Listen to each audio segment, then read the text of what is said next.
Courses ਨੂੰ ਲੈ ਕੇ research ਕਿਵੇਂ ਕਰਨ ਸਟੂਡੈਂਟ ਕਿ ਜਿਸ ਕੈਨੇਡਾ ਦੇ ਵਿੱਚੋਂ ਜਿਸ ਕਾਲਜ ਜਾਂ ਜਿਸ ਯੂਨੀਵਰਸਿਟੀ ਦੇ ਵਿੱਚ ਜਾ ਰਹੇ ਹੈ ਜਿਸ ਕੋਰਸ ਨੂੰ ਸਿਲੈਕਟ ਕਰ ਰਹੇ ਹੈ ਕਿੰਨਾ ਕੁ ਬੈਨੀਫੀਸ਼ੀਅਲ ਹੈ ਉਹ ਕਾਲਜ ਜਾਂ ਯੂਨੀਵਰਸਿਟੀ ਵਾਲੇ। ਸਾਰਿਆਂ ਨਾਲੋਂ ਪਹਿਲਾਂ ਤਾਂ ਚੇਤਨ ਸਟੂਡੈਂਟਸ ਨੂੰ ਇਹ ਚਾਹੀਦਾ ਹੈ ਕਿ ਉਹ ਜਦੋਂ ਆਪਣੇ 12th ਦੇ ਵਿੱਚ ਉਹਨਾਂ ਦੇ ਕਿੱਦਾਂ ਦੇ ਮਾਰਕਸ ਆਉਂਦੇ ਆ ਉਹਦੇ ਹਿਸਾਬ ਨਾਲ ਉਹ ਦੇਖਣ ਕਿ ਕੋਰਸ ਰੈਲੇਵੈਂਟ ਹੈਗਾ ਹੈ ਜਾਂ ਨਹੀਂ ਹੈਗਾ। ਅਗਰ ਨਾਨ ਮੈਡੀਕਲ ਸਟੂਡੈਂਟ ਆ, ਮੈਡੀਕਲ ਸਟੂਡੈਂਟ ਆ, ਕਾਮਰਸ ਸਟੂਡੈਂਟ ਆ, ਉਹਨੂੰ ਉਹਦੇ ਹੀ ਹਿਸਾਬ ਦੇ ਨਾਲ ਕੋਰਸ ਚੂਜ਼ ਕਰਨਾ ਚਾਹੀਦਾ, ਨਾ ਕਿ ਕਿਸੇ ਵੀ ਏਜੰਟ ਜਾਂ ਕੰਸਲਟੈਂਟ ਦੇ ਉੱਤੇ ਇਸ ਚੀਜ਼ ਨੂੰ ਛੱਡ ਦੇਣਾ ਚਾਹੀਦਾ ਕਿ ਸਾਡੇ ਹੁਣ ਪੰਜਾਬ ਦੇ ਵਿੱਚ ਗੱਲ ਬੜੀ ਚੱਲ ਰਹੀ ਹੈ ਕਿ ਕੈਨੇਡਾ ਦੀ ਸਰਕਾਰ ਨੇ ਖੁੱਲੇ ਗੱਫੇ ਦੇ ਦਿੱਤੇ। ਖੁੱਲੇ ਗੱਫੇ ਦੇਣ ਤੋਂ ਭਾਵ ਸਟੂਡੈਂਟਸ ਨੂੰ ਪਹਿਲਾਂ ਲਿਮਿਟ ਸੀਗੀ ਕਿ ਉਹ ਹਫ਼ਤੇ ਦੇ ਵਿੱਚ 20 ਘੰਟੇ ਤੱਕ ਕੰਮ ਕਰ ਸਕਦੇ ਆ, ਹੁਣ ਕਹਿੰਦੇ ਉਹ ਫੁੱਲ ਟਾਈਮ ਵਰਕ ਕਰ ਸਕਦੇ ਆ। ਗੱਲ ਇਹ ਹੈ ਕਿ ਇਹ ਇੱਕ ਪਬਲਿਕ ਟੈਂਪਰੇਰੀ ਪਾਲਿਸੀ ਹੈ ਜਿਹੜੀ ਜਿਵੇਂ ਕਿ ਸਟੂਡੈਂਟ ਸਟੈਪ ਬਾਈ ਸਟੈਪ ਆਪਣੇ ਇਹ ਪਰਪਸ ਨੂੰ ਲੈ ਕੇ ਚੱਲਦਾ ਹੈ। ਹਰ ਇੱਕ ਜਿਹੜੀ ਜਾਣਕਾਰੀ ਹੈ ਉਹ ਕੈਨੇਡੀਅਨ ਇਮੀਗ੍ਰੇਸ਼ਨ ਦੀ ਵੈਬਸਾਈਟ ਦੇ ਉੱਤੇ ਸਟੂਡੈਂਟ ਖੁਦ ਚੈੱਕ ਕਰ ਸਕਦਾ ਹੈ ਕਿ ਕਈ ਏਜੰਟਸ ਹੈਗੇ ਆ ਕਿ ਜਿਨ੍ਹਾਂ ਦੇ ਪਾਰਟਿਕੂਲਰ ਕਾਲਜਸ ਦੇ ਨਾਲ ਟਾਈ ਅਪ, ਜਦੋਂ ਕਾਲਜਸ ਦੇ ਨਾਲ ਟਾਈ ਅਪ ਨੇ ਉਹ ਸਟੂਡੈਂਟਸ ਨੂੰ ਉਸ ਕਾਲਜ ਨੂੰ ਪ੍ਰਮੋਟ ਕਰਦੇ ਆ। ਉਹ ਸਟੂਡੈਂਟਸ ਨੂੰ ਸਿਰਫ ਉਹਨਾਂ ਕਾਲਜਾਂ ਬਾਰੇ ਹੀ ਦੱਸਦੇ ਆ ਜਿਨ੍ਹਾਂ ਨਾਲ ਉਹਨਾਂ ਦੇ tie ups, because of course commission purposes ਹੋ ਸਕਦੇ ਨੇ। ਸਟੂਡੈਂਟ ਸਟੇਟਸ ਆਪਣਾ ਮੇਨਟੇਨ ਰੱਖਣਾ ਭੁੱਲ ਜਾਂਦੇ ਨੇ ਕਿ ਜਿਸ ਕਾਰਨ ਉਹਨਾਂ ਨੂੰ ਫਿਊਚਰ ਬਹੁਤ ਸਾਰੀਆਂ ਦਿੱਕਤਾਂ ਦਾ ਸਾਹਮਣਾ ਕਰਨਾ ਪੈਂਦਾ। ਸੋ ਕਿਹੜੀਆਂ ਗੱਲਾਂ ਦਾ ਸਟੂਡੈਂਟਸ ਨੂੰ ਧਿਆਨ ਰੱਖਣਾ ਚਾਹੀਦਾ ਤਾਂ ਜੋ ਸਟੇਟਸ ਨੂੰ ਜਿਹੜਾ ਅਪ ਟੂ ਡੇਟ ਰੱਖਿਆ ਜਾ ਸਕੇ।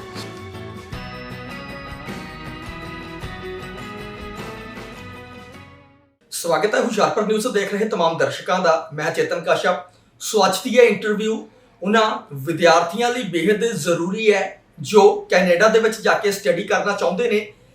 ਕੈਨੇਡਾ ਦੇ ਵਿੱਚ ਜਾ ਕੇ ਵਿਦਿਆਰਥੀਆਂ ਨੂੰ ਕਿਹੜੀਆਂ ਗੱਲਾਂ ਦਾ ਧਿਆਨ ਰੱਖਣਾ ਚਾਹੀਦਾ ਹੈ ਤਾਂ ਜੋ ਇਨ ਫਿਊਚਰ ਉਹਨਾਂ ਨੂੰ ਕਿਸੇ ਵੀ ਤਰ੍ਹਾਂ ਦੀ ਕੋਈ ਦਿੱਕਤ ਪੇਸ਼ ਨਾ ਆਵੇ। ਸੋ ਮੇਰੇ ਨਾਲ ਅੱਜ ਗੱਲਬਾਤ ਕਰਨ ਲਈ ਇੱਕ ਅਜਿਹੀ ਸ਼ਖਸੀਅਤ ਮੌਜੂਦ ਹੈ ਜੋ ਕਿ ਕੈਨੇਡੀਅਨ ਇਮੀਗ੍ਰੇਸ਼ਨ ਦੇ ਵਿੱਚ ਬਤੌਰ ਵਕੀਲ ਵਜੋਂ ਸੇਵਾਵਾਂ ਨਿਭਾ ਰਹੇ ਨੇ ਔਰ ਹੁਸ਼ਿਆਰਪੁਰ ਦੇ ਵਿੱਚ ਸਕਾਰਪੀਅਸ ਇਮੀਗ੍ਰੇਸ਼ਨ ਸਰਵਿਸਿਜ਼ ਉਹਨਾਂ ਵੱਲੋਂ ਚਲਾਇਆ ਜਾ ਰਿਹਾ ਹੈ। ਸੋ ਮੇਰੇ ਨਾਲ ਸਕਾਰਪੀਅਸ ਇਮੀਗ੍ਰੇਸ਼ਨ ਸਰਵਿਸਿਜ਼ ਦੇ CEO ਮਿਸਟਰ ਹਨੀ ਗਾਂਧੀ ਮੌਜੂਦ ਨੇ ਔਰ ਇੱਥੇ ਇਹ ਵੀ ਦੱਸ ਦੇਣਾ ਚਾਹੁੰਦਾ ਕਿ ਸਕਾਰਪੀਅਸ ਇਮੀਗ੍ਰੇਸ਼ਨ ਸਰਵਿਸਿਜ਼ ਭਾਰਤ ਸਰਕਾਰ ਦੇ ਨਾਲ ਕੈਨੇਡੀਅਨ ਗਵਰਨਮੈਂਟ ਤੋਂ ਵੀ ਆਥੋਰਾਈਜ਼ਡ ਹੈ। ਸੋ ਇਹ ਵੀ ਇੱਕ ਵੱਡਾ ਪੋਜ਼ਿਟਿਵ ਪੁਆਇੰਟ ਹੈ ਸਟੂਡੈਂਟਸ ਦੇ ਲਈ। ਸੋ ਮੇਰੇ ਨਾਲ ਗੱਲਬਾਤ ਕਰਨ ਲਈ ਮਿਸਟਰ ਹਨੀ ਗਾਂਧੀ ਮੌਜੂਦ ਨੇ। ਗੱਲਬਾਤ ਕਰਦੇ ਹਾਂ। ਸਰ ਸਵਾਗਤ ਹੈ ਜੀ ਸਭ ਤੋਂ ਪਹਿਲਾਂ ਤਾਂ ਹੁਸ਼ਿਆਰਪੁਰ ਨਿਊਜ਼ ਚੈਨਲ ਤੇ। Thank you so much Chetan, thank you and ਸਤਿ ਸ਼੍ਰੀ ਅਕਾਲ, ਗੁੱਡ ਮਾਰਨਿੰਗ ਐਂਡ ਨਮਸਕਾਰ ਹੁਸ਼ਿਆਰਪੁਰ ਨਿਊਜ਼ ਦੇਖ ਰਹੇ ਸਾਰੇ ਹੀ ਸਰੋਤਿਆਂ ਨੂੰ। ਜੀ ਸਰ, ਸਵਾਲ ਇੱਕ ਅਹਿਮ ਹੈ ਕਿ ਡਿਊਰਿੰਗ ਸਟੱਡੀ ਸਟੂਡੈਂਟ ਕਿਸ ਤਰ੍ਹਾਂ ਅਪਰੋਚ ਕਰ ਸਕਦੇ ਨੇ, ਕਿਉਂਕਿ ਅਸੀਂ ਆਮ ਤੌਰ ਤੇ ਵੇਖਦੇ ਹਾਂ ਕਿ ਆਪਣੀ ਮੁੱਢਲੀ ਸਿੱਖਿਆ ਨੂੰ ਮੁਕੰਮਲ ਕਰਨ ਤੋਂ ਬਾਅਦ ਮੁੱਢਲੀ ਜਾਣੀ ਕਿ ਆਪਣੀ +2 ਦੀ ਸਟੱਡੀ ਕੰਪਲੀਟ ਕਰਨ ਤੋਂ ਬਾਅਦ ਜਾਂ ਗ੍ਰੈਜੂਏਟ ਹੋਣ ਤੋਂ ਬਾਅਦ ਸਟੂਡੈਂਟ ਦੇਖਦੇ ਆ ਕਿ ਆਪਾਂ ਪਹਿਲਾਂ ਕੋਈ ਆਇਲਸ ਸੈਂਟਰ ਰਿਸਰਚ ਕਰੀਏ। ਜੇਕਰ ਉਹ ਆਇਲਸ ਕਰਦੇ ਆ ਫਿਰ ਉਹ ਇਮੀਗ੍ਰੇਸ਼ਨ ਵੱਲ ਤੁਰਦੇ ਆ। ਸੋ ਬਹੁਤ ਸਾਰਾ ਸਮਾਂ ਇਸ ਤਰ੍ਹਾਂ ਦੇ ਕੰਮਾਂ 'ਚ ਉਹਨਾਂ ਦਾ ਜਿਹੜਾ ਖਰਾਬ ਹੁੰਦਾ ਹੈ। ਸੋ ਡਿਊਰਿੰਗ ਸਟੱਡੀ ਉਹ ਕਿਸ ਤਰ੍ਹਾਂ ਅਪਰੋਚ ਕਰ ਸਕਦੇ ਨੇ? ਬਿਲਕੁਲ ਚੇਤਨ, ਇਹ ਅੱਜ ਦੇ ਟਾਈਮ ਦੇ ਵਿੱਚ ਬਹੁਤ ਹੀ ਇੰਪੋਰਟੈਂਟ ਸਵਾਲ ਆ ਕਿਉਂਕਿ ਅਗਰ ਪ੍ਰੋਪਰਲੀ ਇਸ ਚੀਜ਼ ਨੂੰ ਕੰਡਕਟ ਕਰਨ ਸਟੂਡੈਂਟਸ ਤਾਂ ਆਲਮੋਸਟ 1 ਸਾਲ ਉਹ ਆਪਣਾ ਬਚਾ ਸਕਦੇ ਨੇ। ਉਹ ਕਿਵੇਂ? ਅਗਰ ਉਹ 12ਵੀਂ ਕਰਦੇ ਹੀ ਦੌਰਾਨ ਆਪਣੀ ਆਈਲੈਟਸ ਦੀ ਟ੍ਰੇਨਿੰਗ ਸ਼ੁਰੂ ਕਰ ਲੈਣ, ਕੋਚਿੰਗ ਸ਼ੁਰੂ ਕਰ ਲੈਣ, ਤਾਂ ਉਸ ਤੋਂ ਬਾਅਦ ਜਿੱਦਾਂ ਹੀ ਉਹ ਗ੍ਰੈਜੂਏਟ ਹੁੰਦੇ ਆ ਤਾਂ ਰਾਦਰ ਦੈਨ ਕਿ ਉਹ ਆਈਲੈਟਸ ਦੀ ਪ੍ਰੈਪਰੇਸ਼ਨ 'ਚ ਟਾਈਮ ਗਵਾਉਣ, ਉਸ ਤੋਂ ਜ਼ਿਆਦਾ ਜ਼ਰੂਰੀ ਇਹ ਹੈ ਕਿ ਉਹ ਆਪਣਾ ਕਾਲਜ ਇੰਸਟੀਟਿਊਟ ਚੂਜ਼ ਕਰਨ ਤਾਂ ਜਿਹਦੇ ਕਰਕੇ ਉਹ ਰਾਈਟ ਵੇ ਅਪਲਾਈ ਕਰ ਸਕਦੇ ਆ ਆਫਰ ਲੈਟਰ ਲਈ ਐਂਡ 2 ਮਹੀਨਿਆਂ ਦੇ ਵਿੱਚ ਸਾਰਾ ਪ੍ਰੋਸੈਸ ਕਵਰ ਕਰਕੇ ਰਾਈਟ ਵੇ ਅਪਲਾਈ ਕਰ ਸਕਦੇ ਆ ਵੀਜ਼ਾ ਲਈ, ਜਿਹਦੇ ਨਾਲ ਉਹਨਾਂ ਦਾ ਆਲਮੋਸਟ 7 ਤੋਂ 8 ਮਹੀਨੇ ਦਾ ਟਾਈਮ ਜਿਹੜਾ ਉਹ ਬਚ ਸਕਦਾ ਹੈ। ਸਰ ਕੋਰਸਿਸ ਨੂੰ ਲੈ ਕੇ ਰਿਸਰਚ ਕਿਵੇਂ ਕਰਨ ਸਟੂਡੈਂਟ ਕਿ ਜਿਸ ਕੈਨੇਡਾ ਦੇ ਵਿੱਚੋਂ ਜਿਸ ਕਾਲਜ ਜਾਂ ਜਿਸ ਯੂਨੀਵਰਸਿਟੀ ਦੇ ਵਿੱਚ ਜਾ ਰਹੇ ਹੈ ਜਿਸ ਕੋਰਸ ਨੂੰ ਸਿਲੈਕਟ ਕਰ ਰਹੇ ਹੈ ਕਿੰਨਾ ਕੁ ਬੈਨੀਫੀਸ਼ੀਅਲ ਹੈ ਉਹ ਕਾਲਜ ਜਾਂ ਯੂਨੀਵਰਸਿਟੀ ਉਹਨਾਂ ਲਈ? ਸਾਰਿਆਂ ਨਾਲੋਂ ਪਹਿਲਾਂ ਤਾਂ ਚੇਤਨ ਸਟੂਡੈਂਟਸ ਨੂੰ ਇਹ ਚਾਹੀਦਾ ਹੈ ਕਿ ਉਹ ਜਦੋਂ ਆਪਣੇ 12th ਦੇ ਵਿੱਚ ਉਹਨਾਂ ਦੇ ਕਿੱਦਾਂ ਦੇ ਮਾਰਕਸ ਆਉਂਦੇ ਆ ਉਹਦੇ ਹਿਸਾਬ ਨਾਲ ਉਹ ਦੇਖਣ ਕਿ ਕੋਰਸ ਰੈਲੇਵੈਂਟ ਹੈਗਾ ਹੈ ਜਾਂ ਨਹੀਂ ਹੈਗਾ। ਅਗਰ ਨਾਨ ਮੈਡੀਕਲ ਸਟੂਡੈਂਟ ਆ, ਮੈਡੀਕਲ ਸਟੂਡੈਂਟ ਆ, ਕਾਮਰਸ ਸਟੂਡੈਂਟ ਆ, ਉਹਨੂੰ ਉਹਦੇ ਹੀ ਹਿਸਾਬ ਦੇ ਨਾਲ ਕੋਰਸ ਚੂਜ਼ ਕਰਨਾ ਚਾਹੀਦਾ, ਨਾ ਕਿ ਕਿਸੇ ਵੀ ਏਜੰਟ ਜਾਂ ਕੰਸਲਟੈਂਟ ਦੇ ਉੱਤੇ ਇਸ ਚੀਜ਼ ਨੂੰ ਛੱਡ ਦੇਣਾ ਚਾਹੀਦਾ ਕਿ ਉਹ ਉਹਨਾਂ ਲਈ ਕੋਰਸ ਚੂਜ਼ ਕਰਨ। ਉਹ ਕਿੱਦਾਂ ਚੂਜ਼ ਕਰ ਸਕਦੇ ਆ? ਆਨਲਾਈਨ ਕੋਰਸਿਸ ਜਿਹੜੇ ਆ ਜਾਂ ਕਾਲਜਸ ਜਿਹੜੇ ਆ ਉਹਨਾਂ ਤੇ ਰਿਸਰਚ ਕਰਨ, ਉਹ ਦੇਖਣ ਕਿ ਉਹਨਾਂ ਦਾ ਜਿਹੜਾ ਆ ਪੂਰਾ ਕੋਰਸ ਆਊਟਲਾਈਨ ਕੀ ਹੈ, ਰਾਈਟ? ਉਹ ਆਪਣਾ ਕੋਰਸਿਸ ਉਸ ਹਿਸਾਬ ਨਾਲ ਸਿਲੈਕਟ ਕਰ ਸਕਦੇ ਆ ਐਂਡ ਜਦੋਂ ਵੀ ਅਪਲਾਈ ਕਰਨਾ ਤਾਂ ਆਪਣੀ ਆਪਸ਼ਨਸ ਜਿਹੜੀਆਂ ਆ ਉਹ ਕੰਸਲਟੈਂਟ ਨੂੰ ਦੇਣ ਰਾਦਰ ਦੈਨ ਕਿ ਕੰਸਲਟੈਂਟ ਉਹਨਾਂ ਨੂੰ ਆਪਸ਼ਨ। ਸਰ ਬਹੁਤ ਵਧੀਆ ਤੁਸੀਂ ਗੱਲ ਕੀਤੀ ਹੈ ਕਿ ਸਟੂਡੈਂਟ ਹੈ ਜੋ ਜ਼ਿਆਦਾਤਰ ਇਮੀਗ੍ਰੇਸ਼ਨ ਦੇ ਜਾਂ ਏਜੰਟ ਦੇ ਉੱਪਰ ਹੀ ਨਿਰਭਰ ਕਰਦੇ ਹੈ। ਆਮ ਤੌਰ ਤੇ ਆਪਾਂ ਵੇਖਦੇ ਹਾਂ ਕਿ ਜਦੋਂ ਕੋਈ ਵੀ ਸਟੂਡੈਂਟ ਹੈ ਉਹ ਕੈਨੇਡਾ ਦੀ ਫਾਈਲ ਲੈ ਕੇ ਜਾਂਦਾ ਕਿ ਭਾਈ ਮੈਂ ਕੈਨੇਡਾ ਜਾ ਕੇ ਸਟੱਡੀ ਕਰਨਾ ਚਾਹੁੰਦਾ ਹੈ, ਸੋ ਇੱਕ ਅਹਿਮ ਸਵਾਲ ਹੈ, ਇੱਕ ਵੱਡਾ ਸਵਾਲ ਹੈ, ਸਟੂਡੈਂਟਸ ਜ਼ਰੂਰ ਇਸ ਸਵਾਲ ਵੱਲ ਗੌਰ ਕਰਨ। ਉਹ ਕਹਿ ਦਿੰਦੇ ਕਿ ਏਜੰਟ ਹੈ ਜਿਹੜੇ ਮੋਰੇ ਫਾਈਲ ਰੱਖ ਦਿੰਦੇ ਆ ਜੀ, ਭਾਜੀ ਇੱਥੇ ਇੰਨੇ ਕਾਲਜ, ਇੱਥੇ ਇੰਨੇ ਕਾਲਜ, ਇੱਥੇ ਇਹ ਤੁਹਾਨੂੰ ਕੋਰਸ ਮਿਲ ਸਕਦਾ, ਇੱਥੇ ਸਾਡੀ ਬਾਕੀਅਤ ਆਪਾਂ ਇੱਥੇ ਇਹ ਵੀ ਕਰ ਸਕਦੇ ਹਾਂ। ਉਹਨਾਂ ਦਾ ਕਿੰਨਾ ਕੁ ਨੁਕਸਾਨ ਜਾਂ ਕਿੰਨੇ ਕੁ ਨਫੇ ਨੁਕਸਾਨ ਹੈ ਇਹਨਾਂ ਗੱਲਾਂ ਦੇ, ਕਿਉਂਕਿ ਸਟੂਡੈਂਟ ਨੂੰ ਆਪ ਨਿਰਭਰ ਹੋਣਾ ਚਾਹੀਦਾ ਕਿ ਮੈਂ ਕੀ ਕਰਨਾ ਚਾਹੁੰਦਾ ਜੀ। ਤਾਂ ਰਿਸਰਚ ਕਿਵੇਂ ਕਰਨ ਕਿ ਕਾਲਜ ਜਿਸ ਕਾਲਜ ਜਾਂ ਯੂਨੀਵਰਸਿਟੀ ਦੇ ਵਿੱਚ ਉਹ ਜਾ ਰਹੇ ਆ ਕਿ ਉਹਨਾਂ ਨੂੰ ਇਨ ਫਿਊਚਰ ਹੋਣ ਲਈ ਕਿੰਨਾ ਕੁ ਲਾਹੇਵੰਦ ਹੋ ਸਕਦਾ ਜੀ। ਸੋ ਸਾਰਿਆਂ ਨਾਲੋਂ ਇੰਪੋਰਟੈਂਟ ਗੱਲ ਇਹੀ ਹੈ ਜਿਹੜੀ ਕਿ ਮੈਂ ਪਹਿਲਾਂ ਕਹੀ ਤੁਹਾਨੂੰ, ਕਿ ਜਿਹੜੇ ਵੀ ਕੋਰਸ ਨੂੰ ਉਹ ਸਿਲੈਕਟ ਕਰਨ ਉਹਦੇ ਬਾਰੇ ਰਿਸਰਚ ਉਹ ਆਪ ਕਰਨ। ਐਂਡ ਇੱਕ ਬਹੁਤ ਹੀ ਇੰਪੋਰਟੈਂਟ ਡਾਕੂਮੈਂਟ ਹੈ ਜਿਹਦੀ ਕਿ ਆਪਾਂ ਪਹਿਲਾਂ ਵੀ ਗੱਲ ਕੀਤੀ ਸੀ ਕਿ SOP ਜੀ, statement of purpose. So statement of purpose ਇੱਕ ਅਜਿਹਾ ਡਾਕੂਮੈਂਟ ਹੈ ਜਿਹਦੇ ਵਿੱਚ ਇੱਕ ਸਟੂਡੈਂਟ ਆਪਣੀ ਪੂਰੀ ਜਰਨੀ ਨੂੰ ਐਕਸਪ੍ਰੈਸ ਕਰਦਾ ਹੈ ਕਿ ਉਹ ਕਿਉਂ ਉਹਨੇ ਉਹ ਕੋਰਸ ਚੂਜ਼ ਕੀਤਾ, ਕਿਉਂ ਉਹਨੇ ਉਹ ਕਾਲਜ ਚੂਜ਼ ਕੀਤਾ, ਕਿਉਂ ਉਹ ਕੈਨੇਡਾ ਜਾਣਾ ਚਾਹੁੰਦਾ ਹੈ ਜਾਂ ਜਾਣਾ ਚਾਹੁੰਦੀ ਹੈ, ਐਂਡ ਵਾਪਸ ਆ ਕੇ ਇੰਡੀਆ ਦੇ ਵਿੱਚ ਉਹ ਕੋਰਸ ਕਰਨ ਤੋਂ ਬਾਅਦ ਉਹਦੇ ਲਈ ਕੀ ਬੈਨੀਫਿਟਸ ਨੇ, ਕੀ ਓਪਰਚੁਨਿਟੀਜ਼ ਨੇ। ਜੀ ਮੈਂ ਉਹੀ ਗੱਲ ਤੇ ਸਰ ਆ ਰਿਹਾ ਕਿ ਸਟੂਡੈਂਟਸ ਕੀ ਕਰਦੇ ਆਪਣੀ ਫਾਈਲ ਲਗਾਉਣ ਤੋਂ ਬਾਅਦ ਉਹ ਪੂਰੀ ਤਰ੍ਹਾਂ ਨਾਲ ਏਜੰਟ ਤੇ ਨਿਰਭਰ ਹੋ ਜਾਂਦੇ ਨੇ ਕਿ ਸਾਨੂੰ ਇਹਨਾਂ ਨਹੀਂ ਦੱਸਣਾ ਕਿ ਸਾਡੀ ਕਿਵੇਂ ਕਿੱਥੇ ਤੱਕ ਹੈ ਫਾਈਲ ਪ੍ਰੋਸੈਸ ਕਿੱਥੇ ਤੱਕ ਪਹੁੰਚੇ। ਕਿ SOP ਦੀ ਆਪਾਂ ਆਫ ਦਾ ਰਿਕਾਰਡ ਵੀ ਗੱਲ ਕਰ ਰਹੇ ਸੀ ਕਿ SOP statement of purpose student ਕਿਵੇਂ ਟੱਚ ਵਿੱਚ ਇਹਦੇ ਰਹਿ ਸਕਦੇ, ਕਿਉਂਕਿ ਬਹੁਤ ਸਾਰੇ ਸਟੂਡੈਂਟ ਨੂੰ SOP ਬਾਰੇ ਜਾਣਕਾਰੀ ਨਹੀਂ ਹੈ। ਬਿਲਕੁਲ, ਮੇਰੇ ਕੋਲ ਕਈ ਅਜਿਹੇ ਸਟੂਡੈਂਟਸ ਆਉਂਦੇ ਆ ਜਿਨ੍ਹਾਂ ਦੇ ਰਿਫਿਊਜ਼ਲਸ ਹੁੰਦੇ ਆ, ਔਰ ਜਦੋਂ ਉਹਨਾਂ ਦੇ SOPs ਮੈਂ ਦੇਖਦਾ ਆ ਉਹ ਇਦਾਂ ਦੇ SOPs ਹੁੰਦੇ ਆ ਜਿਹੜੇ ਕਿ ਇੱਕ ਬਿਲਕੁਲ ਹੀ ਬਲੈਂਡ, ਸਟੂਡੈਂਟ ਦੇ ਬਾਰੇ ਉਹਦੇ ਵਿੱਚ ਕੋਈ ਇਨਫੋਰਮੇਸ਼ਨ ਨਹੀਂ ਹੁੰਦੀ ਹੈ।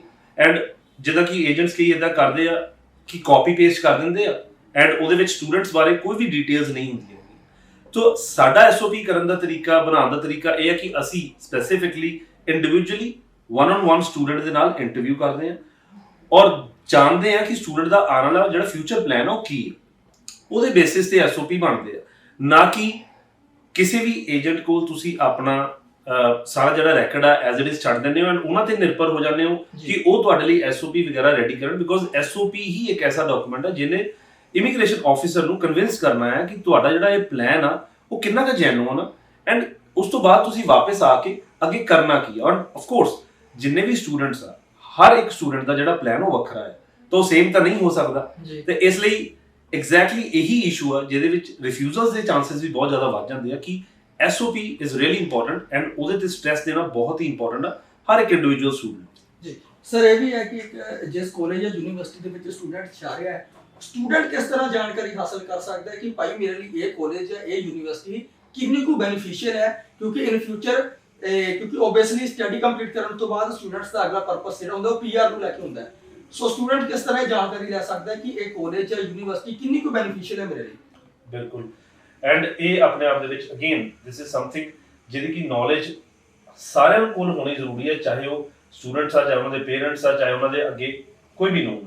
ਬਿਕੋਜ਼ ਇਹਦੇ ਵਿੱਚ ਕੀ ਹੋ ਸਕਦਾ ਚੇਤਨ, ਸਟੂਡੈਂਟਸ ਜਿਹੜੇ ਆ ਉਹ canada.ca ਕੈਨੇਡਾ ਦੀ ਇੱਕ ਅਫੀਸ਼ੀਅਲ ਜਿਹੜੀ ਇਮੀਗ੍ਰੇਸ਼ਨ ਨੂੰ ਲੈ ਕੇ ਵੈਬਸਾਈਟ ਹੈਗੀ ਆ ਉਹਦੇ ਤੇ ਜਾ ਕੇ DLI ਸਰਚ ਕਰ ਸਕਦੇ ਆ, ਜਿਹੜਾ ਕਿ ਹੈਗਾ ਡੈਜ਼ਿਗਨੇਟਿਡ ਲਰਨਿੰਗ ਇੰਸਟੀਟਿਊਟ।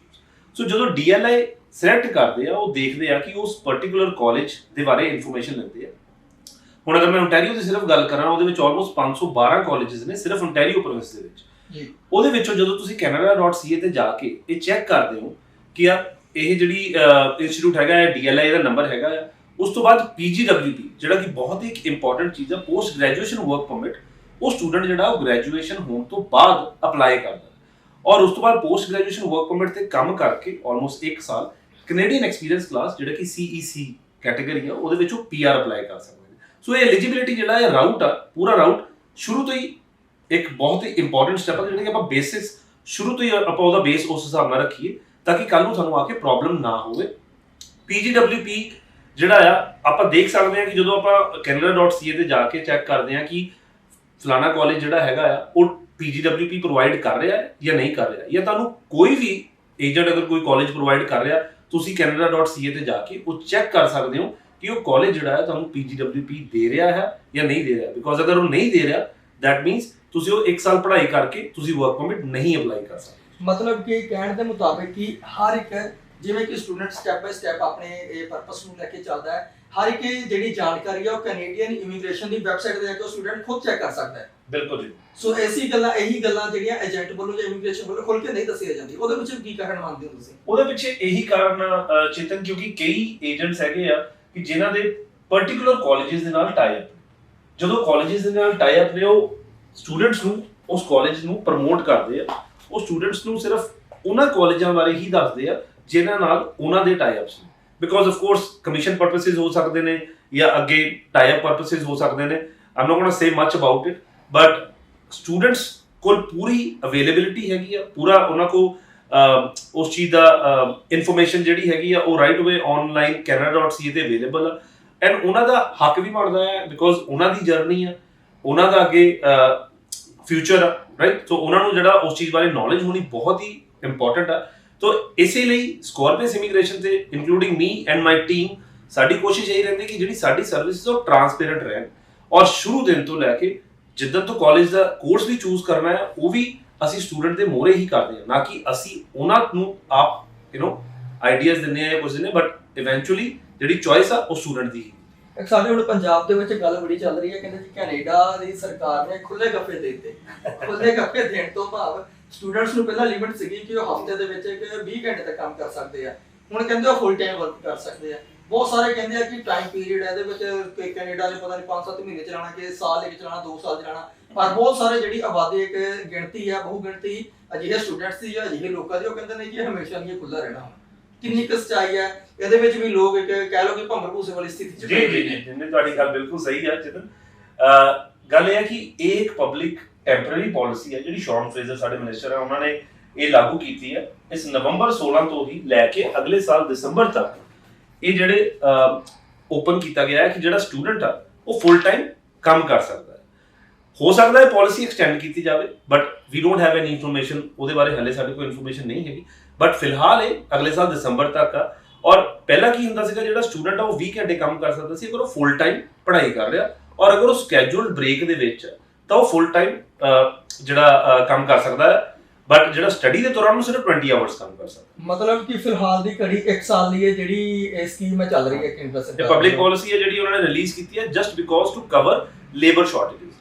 ਜਿਹੜੀ labour shortage skilled category worker ਦੀ ਆ ਉਹਦੇ ਵਿੱਚ ਇਸ ਵੇਲੇ ਕੈਨੇਡਾ ਬਹੁਤ ਲੈਕ ਕਰਦਾ ਪਿਆ, ਜਿਹਦੇ ਕਰਕੇ ਉਹਨਾਂ ਨੇ ਕਈ ਪ੍ਰੋਗਰਾਮ ਸ਼ੁਰੂ ਕੀਤੇ ਆ ਔਰ ਇਹ ਉਹਨਾਂ ਵਿੱਚੋਂ ਇੱਕ ਪ੍ਰੋਗਰਾਮ। ਮਤਲਬ ਕਿ ਇਸ ਤਰ੍ਹਾਂ ਵੀ ਕਿਹਾ ਜਾ ਸਕਦਾ ਹੈ ਕਿ ਜੋ ਆਉਣ ਵਾਲਾ 1 ਸਾਲ ਹੈ, 1 ਸਾਲ ਦਾ ਜਿਹੜੇ ਸਟੂਡੈਂਟਸ ਹੈ ਜੋ ਜਾ ਸਕਦੇ ਆਪਣੇ ਫਸਟ ਜਾਂ ਸੈਕੰਡ ਇਨਟੇਕ ਦਾ ਕਾਫੀ ਜ਼ਿਆਦਾ ਜਿਹੜਾ ਲਾਹਾ ਲੈ ਸਕਦੇ ਇਸ ਸਕੀਮ ਦਾ। ਬਿਲਕੁਲ ਇਸ ਚੀਜ਼ ਦਾ ਚੇਤਨ ਨੂੰ ਲਾਹਾ ਲੈ ਸਕਦੇ ਆ, ਬਿਕੋਜ਼ ਅਗਰ ਮੈਂ ਕਹਾਂ ਕਿ ਸਟੂਡੈਂਟਸ ਜਿਹੜੇ 20 ਆਵਰਸ ਕੰਮ ਕਰਕੇ ਵੀ ਆਪਣੀ ਫੀਸ ਵਗੈਰਾ ਸਾਰਾ ਕੁਝ ਜੋੜ ਸਕਦੇ ਔਰ ਜੋੜਦੇ ਰਹੇ ਆ through out this time, and this is something important ਕਿ ਉਹ ਫੁੱਲ ਟਾਈਮ ਕੰਮ ਕਰ ਸਕਦੇ ਆ, ਬਟ ਆਪਣੀ ਸਟੱਡੀਜ਼ ਨੂੰ ਪਿੱਛੇ ਨਾ ਛੱਡ ਕੇ ਉਹ ਫੁੱਲ ਟਾਈਮ ਕੰਮ ਜ਼ਰੂਰ ਕਰ ਸਕਦੇ ਆ ਐਂਡ ਆਫ ਕੋਰਸ ਆਪਣੀ ਫੀਸ ਵਗੈਰਾ ਸਭ ਕੁਝ ਈਜ਼ੀਲੀ ਕਰ ਸਕਦੇ। ਸਟੱਡੀ ਪਿੱਛੇ ਨਾ ਛੱਡਣ ਗੱਲ ਕੀਤੀ। ਇੱਕ ਹੋਰ ਵੀ ਇੱਕ ਮਹੱਤਵਪੂਰਨ ਸਵਾਲ ਹੈ ਕਿ ਜਦੋਂ ਸਟੂਡੈਂਟ ਕੈਨੇਡਾ ਦੇ ਵਿੱਚ ਜਾਂਦਾ ਹੈ, ਉਹਨਾਂ ਵਿੱਚੋਂ ਮੈਂ ਇੱਕ ਵਾਰ ਫਿਰ ਤੋਂ ਦੁਹਰਾਉਣਾ ਕਿ ਬਹੁ ਗਿਣਤੀ ਅਜਿਹੀ ਹੈ ਕਿ ਕਹਿੰਦੇ ਨੇ ਭਾਈ ਆਪਾਂ ਪੀਆਰ ਲੈ ਕੇ ਉੱਥੇ ਹੀ ਰਹਿਣਾ, ਜਿਹੜਾ ਦਾ ਪਰਪਸ ਇਹ ਹੈ ਕਿ ਸਟੱਡੀ ਦੇ ਨਾਮ ਤੇ ਜਾਣਾ, ਆਪਾਂ ਪੀਆਰ ਲੈ ਕੇ ਉੱਥੇ ਰਹਿਣਾ, ਪਰ ਸਟੱਡੀ ਦੌਰਾਨ ਉਹ ਆਪਣਾ ਜਿਹੜਾ ਸਟੇਟਸ ਮੇਨਟੇਨ ਰੱਖਣਾ ਭੁੱਲ ਜਾਂਦੇ ਨੇ, ਜਾਂ ਸਟੱਡੀ ਵਿੱਚ ਇੰਨਾ ਰੁੱਝ ਜਾਂਦੇ ਨੇ, ਜਾਂ ਆਪਣੇ ਵਰਕ ਵੀਜ਼ੇ 'ਚ ਇੰਨਾ ਕੋ ਵਿਅਸਤ ਹੋ ਜਾਂਦੇ ਨੇ, ਉਹਨਾਂ ਨੂੰ ਯਾਦ ਨਹੀਂ ਰਹਿੰਦਾ।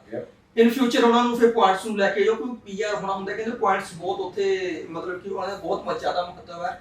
ਸੋ ਸਟੂਡੈਂਟ ਸਟੇਟਸ ਆਪਣਾ ਮੇਨਟੇਨ ਰੱਖਣਾ ਭੁੱਲ ਜਾਂਦੇ ਨੇ, ਜਿਸ ਕਾਰਨ ਉਹਨਾਂ ਨੂੰ ਇਨ ਫਿਊਚਰ ਬਹੁਤ ਸਾਰੀਆਂ ਦਿੱਕਤਾਂ ਦਾ ਸਾਹਮਣਾ ਕਰਨਾ ਪੈਂਦਾ। ਸੋ ਕਿਹੜੀਆਂ ਗੱਲਾਂ ਦਾ ਸਟੂਡੈਂਟਸ ਨੂੰ ਧਿਆਨ ਰੱਖਣਾ ਚਾਹੀਦਾ ਤਾਂ ਜੋ ਸਟੇਟਸ ਨੂੰ ਹੈ ਜਿਹੜਾ ਅਪ ਟੂ ਡੇਟ ਰੱਖਿਆ ਜਾ ਸਕੇ? ਸੋ ਚੇਤਨ, ਇਹ ਮੈਨੂੰ ਮੈਂ ਕਾਫੀ ਹੈਰਾਨ ਵੀ ਹੋਇਆ ਇਸ ਚੀਜ਼ ਤੋਂ ਕਿ ਰੀਸੈਂਟ ਲਾਸਟ ਈਅਰ ਦੇ ਵਿੱਚ ਕੈਨੇਡਾ ਹੀ ਸਾਡਾ ਆਫਿਸ ਉੱਥੇ ਵੀ ਹੈਗਾ, ਤਾਂ ਉੱਥੇ ਮੇਰੇ ਕੋਲ ਕਾਫੀ ਸਟੂਡੈਂਟਸ ਨੇ ਅਪਰੋਚ ਕੀਤਾ ਜਿਹੜੇ ਕਿ ਡਿਊਰਿੰਗ ਕੋਵਿਡ ਸਟੱਡੀਜ਼ ਆਨਲਾਈਨ ਸੀਗੀਆਂ, ਤਾਂ ਉਹ ਆਨਲਾਈਨ ਪੜ੍ਹ ਤਾਂ ਰਹੇ ਸੀਗੇ ਪਰ ਫੁੱਲ ਟਾਈਮ ਕੰਮ ਕਰ ਰਹੇ ਸੀਗੇ। ਉਹ ਫੁੱਲ ਟਾਈਮ ਕੰਮ ਦੇ ਵਿੱਚ ਇੰਨਾ ਕੁ ਰੁੱਝ ਗਏ ਕਿ ਆਪਣੇ ਜਿਹੜੇ ਸਟੇਟਸ ਨੂੰ ਅਪਡੇਟ ਨਹੀਂ ਕਰ ਸਕੇ। ਉਹ ਸਟੇਟਸ ਕਿੱਦਾਂ ਅਪਡੇਟ ਕਰਨਾ ਹੈ ਕਿ ਸਟੱਡੀ ਪਰਮਿਟ ਜਿਹੜਾ ਉਹ ਤੁਹਾਡਾ ਐਕਸਟੈਂਡ ਹੋਣਾ ਚਾਹੀਦਾ ਇੱਕ ਟਾਈਮ ਲਿਮਿਟ ਦੇ ਵਿੱਚ, ਔਰ ਸਟੱਡੀ ਤੋਂ ਬਾਅਦ ਤੁਹਾਨੂੰ 90 ਦਿਨ ਮਿਲਦੇ ਆ ਜਿਹਦੇ ਵਿੱਚ ਤੁਸੀਂ PGWP ਅਪਲਾਈ ਕਰਨਾ ਹੁੰਦਾ, ਔਰ ਕਈ ਸਟੂਡੈਂਟ ਜਿਹੜੇ ਉਹ 90 ਦਿਨਾਂ ਦਾ ਸਮਾਂ ਵੀ ਲੰਘਾ ਚੁੱਕੇ ਸੀ। ਸੋ ਇਹ ਜਿਹੜੀ ਚੀਜ਼ ਆ ਉਹ ਇਫੈਕਟ ਕਰਦੀ ਆ ਕੱਲ ਨੂੰ ਜਦੋਂ ਤੁਸੀਂ post graduation work permit apply ਕਰਨਾ, ਉਹ ਰਿਫਿਊਜ਼ ਹੋਣ ਦੇ ਚਾਂਸਸ ਵੀ ਵੱਧ ਜਾਂਦੇ ਆ ਅਗਰ ਤੁਸੀਂ ਉਸ ਟਾਈਮ ਫਰੇਮ ਦੇ ਵਿੱਚ ਨਹੀਂ ਕਰਦੇ, ਜਾਂ ਤੁਹਾਡੇ ਸਟੱਡੀ ਦੇ ਵਿੱਚ ਵੀ ਗੈਪ ਪੈ ਜਾਂਦਾ ਤੁਹਾਡੇ ਆਪਣੇ ਐਕਸਟੈਂਡ ਨਾ ਕਰਨ ਦੀ ਵਜ੍ਹਾ ਤੋਂ। ਕੱਲ ਨੂੰ ਜਦੋਂ ਤੁਸੀਂ PR ਅਪਲਾਈ ਕਰਨੀ ਹੈ, ਆਪਣੇ ਵਰਕ ਐਕਸਪੀਰੀਅੰਸ ਤੋਂ ਬਾਅਦ ਉਹਦੇ ਵਿੱਚ ਡੈਫੀਨਿਟਲੀ ਦਿੱਕਤ ਆਉਂਦੀ ਵੀ ਹੈ ਔਰ ਆਈ ਵੀ ਹੈ ਕਈ ਸਟੂਡੈਂਟਸ ਨੂੰ। ਸੋ ਇਸੇ ਰੀਜ਼ਨਸ ਕਰਕੇ ਜਿਹੜਾ ਸਟੇਟਸ ਨੂੰ ਮੇਨਟੇਨ ਰੱਖਣਾ ਬਹੁਤ ਹੀ ਜ਼ਰੂਰੀ ਆ ਕੰਮ ਦੇ ਨਾਲ ਨਾਲ, ਸੋ ਦੈਟ ਆਉਣ ਵਾਲੇ ਸਮੇਂ ਦੇ ਵਿੱਚ ਤੁਸੀਂ ਜਦੋਂ PR ਅਪਲਾਈ ਕਰਨੀ ਹੈ ਥਰੂ ਆਊਟ ਤੁਹਾਡੀ ਜਰਨੀ ਉਹਦੇ ਵਿੱਚ ਕੋਈ ਦਿੱਕਤ ਨਾ ਜੀ। ਸੋ ਇੱਕ ਵਾਰ ਮੈਂ ਮੁੜ ਤੋਂ ਦੁਹਰਾ ਦੇਣਾ ਚਾਹੁੰਦਾ ਕਿ ਮੇਰੇ ਨਾਲ ਇਸ ਵਕਤ ਗੱਲਬਾਤ ਕਰ ਰਹੇ ਨੇ ਮਿਸਟਰ ਹਨੀ ਗਾਂਧੀ, ਜੋ ਕਿ ਕੈਨੇਡੀਅਨ ਇਮੀਗ੍ਰੇਸ਼ਨ ਦੇ ਵਿੱਚ ਬਤੌਰ ਇੱਕ ਵਕੀਲ ਵਜੋਂ ਸੇਵਾਵਾਂ ਨਿਭਾ ਰਹੇ ਨੇ। ਸੋ ਜੇਕਰ ਜੋ ਵੀ ਸਟੂਡੈਂਟਸ ਜਾਂ ਉਹਨਾਂ ਦੇ ਪਰਿਵਾਰਕ ਮੈਂਬਰ ਇੰਟਰਵਿਊ ਦੇਖ ਰਹੇ ਨੇ, ਸੋ ਇੱਕ ਵਧੀਆ ਸਮਾਂ ਹੈ, ਤੁਸੀਂ ਇਸ ਵਕਤ ਦਾ ਲਾਹਾ ਲੈ ਸਕਦੇ ਹੋ, ਮਿਸਟਰ ਹਨੀ ਗਾਂਧੀ ਦੇ ਨਾਲ ਮੁਲਾਕਾਤ ਵੀ ਕਰ ਸਕਦੇ ਹੋ। ਸਰ, ਜੋ ਸਟੂਡੈਂਟਸ ਇੱਥੇ ਆ ਕੇ ਤੁਹਾਡੇ ਨਾਲ ਆਪਣੇ ਡਾਊਟਸ ਕਲੀਅਰ ਕਰਨਾ ਚਾਹੁੰਦੇ ਹੋਣ, ਜੋ ਤੁਹਾਨੂੰ ਮਿਲਣਾ ਚਾਹੁੰਦੇ ਹੋਣ, ਹੈ ਫੈਸਿਲਿਟੀ ਮਿਲ ਸਕਦੇ ਨੇ ਆ ਕੇ ਤੁਹਾਨੂੰ? ਡੈਫੀਨਿਟਲੀ ਚੇਤਨ, ਮੈਂ ਇੱਥੇ 3 ਦਸੰਬਰ ਤੱਕ ਅਵੇਲੇਬਲ ਹਾਂ ਹੁਸ਼ਿਆਰਪੁਰ ਬ੍ਰਾਂਚ ਦੇ ਵਿੱਚ, ਐਂਡ ਸਾਡੀ ਟੀਮ ਬਕਾਇਦਾ ਫੁੱਲ ਟਾਈਮ ਇਸ ਚੀਜ਼ ਤੇ ਕੰਮ ਕਰ ਰਹੀ ਹੈ ਕਿ ਜਿੰਨੇ ਸਟੂਡੈਂਟਸ ਉਹਨਾਂ ਦੀ ਕੁਐਰੀਜ਼ ਆ, ਜਿੰਨੇ ਪੇਰੈਂਟਸ ਆ ਉਹਨਾਂ ਦੀ ਕੁਐਰੀਜ਼ ਆ, ਟਰਾਂਸਪੇਰੈਂਸੀ ਦੇ ਨਾਲ ਅਸੀਂ ਉਹ ਚੀਜ਼ ਨੂੰ ਕਲੈਰੀਫਾਈ ਕਰ ਸਕੀਏ। ਬਿਕੋਜ਼ ਸਟੂਡੈਂਟਸ ਦੀ ਜਿਹੜੀ ਜਰਨੀ ਇੱਥੋਂ ਸਟਾਰਟ ਹੁੰਦੀ ਹੈ ਐਂਡ ਉਸ ਤੋਂ ਬਾਅਦ ਉੱਥੇ ਜਾ ਕੇ they have lot of things, lot of information ਜਿਹੜੀ ਉਹਨਾਂ ਨੂੰ ਨਹੀਂ ਹੁੰਦੀ ਆ। ਤਾਂ ਮੇਰੀ ਕੋਸ਼ਿਸ਼ ਇਹੀ ਹੁੰਦੀ ਹੈ ਕਿ ਜਦੋਂ ਉਹਨਾਂ ਦੀ ਇੱਥੋਂ ਜਰਨੀ ਸਟਾਰਟ ਹੋ ਰਹੀ ਆ ਉਹਨਾਂ ਨੂੰ ਸਾਰੀ ਇਨਫੋਰਮੇਸ਼ਨ ਆਲਰੇਡੀ ਇੱਥੋਂ ਹੀ ਮਿਲੇ, ਰਾਈਟ? ਸੋ ਡੈਫੀਨਿਟਲੀ ਜਿੰਨਾ ਟਾਈਮ ਮੈਂ ਇੱਥੇ ਹੈਗਾ ਆ, they are most welcome and I'm here full time available until 3rd of December।